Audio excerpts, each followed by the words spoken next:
গত শনিবার অর্থাৎ ২১শে ডিসেম্বর আমরা চলে গেছিলাম হুগলি চুঁচুড়ার বইমেলা প্রাঙ্গণে।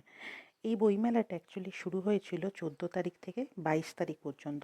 তো আমরা সময় পাইনি, তাই জন্য আমরা চলে গেছিলাম ২১ তারিখ সন্ধ্যাবেলাতে। মেলাটা কিন্তু অনেক বড় মেলা হয়েছিল, অনেক বড় মেলা। যারা চুঁচুড়ায় থাকে তারা জানে, এটা ওই চুঁচুড়ার যে সেন্ট্রাল গ্রাউন্ড আছে সেইখানে। এই মাঠগুলোতে কিন্তু সব ধরনের মেলাই বসে। মেলাটা প্রচুর বড় ছিল এবং ঘুরতে ঘুরতে কিন্তু তোমার অনেক সময় লেগে যাবে। যারা বইপ্রেমী তারা তো অবশ্যই মানে ১-২ ঘন্টা কোথায় থেকে যে কাটিয়ে ফেলবে তা বুঝতেও পারবে না। তো চলো, এই যে দেখো, প্রচুর কালেকশন ছিল বইয়ের, মানে বিভিন্ন ধরনের বই ছিল। তো আমরা অনেক বই কিনেওছি, অনেক ধরনের বই দেখেওছি, যেটা সিলেক্ট করে রেখেছি কি পরের বারে কিনবো বলে। একেবারে তো সব বই কিনে পড়াও যায় না, আর সব বই কেনাও সম্ভব হয় না। অনেক স্টল ছিল, সব ঘুরে ঘুরে আমরা দেখেছি, বেশ অনেকটাই সময়ও কাটিয়েছি। এখানে একটা সাংস্কৃতিক অনুষ্ঠানও হচ্ছিল, সেখানেও গেছিলাম। কিছু ফুড স্টলও ছিল, সেখানেও গেছিলাম।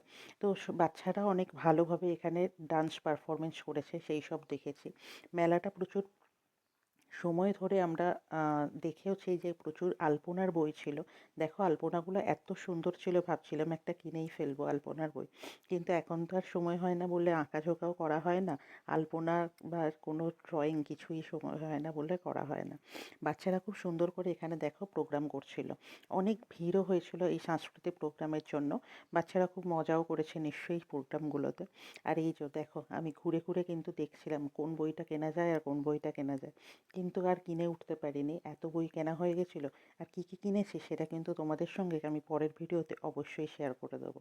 তোমরা কিন্তু অবশ্যই দেখো। আর তোমরা এই শীতকালে কোন মেলায় ঘুরলে, কিভাবে এনজয় করলে সেটা কিন্তু জানিও।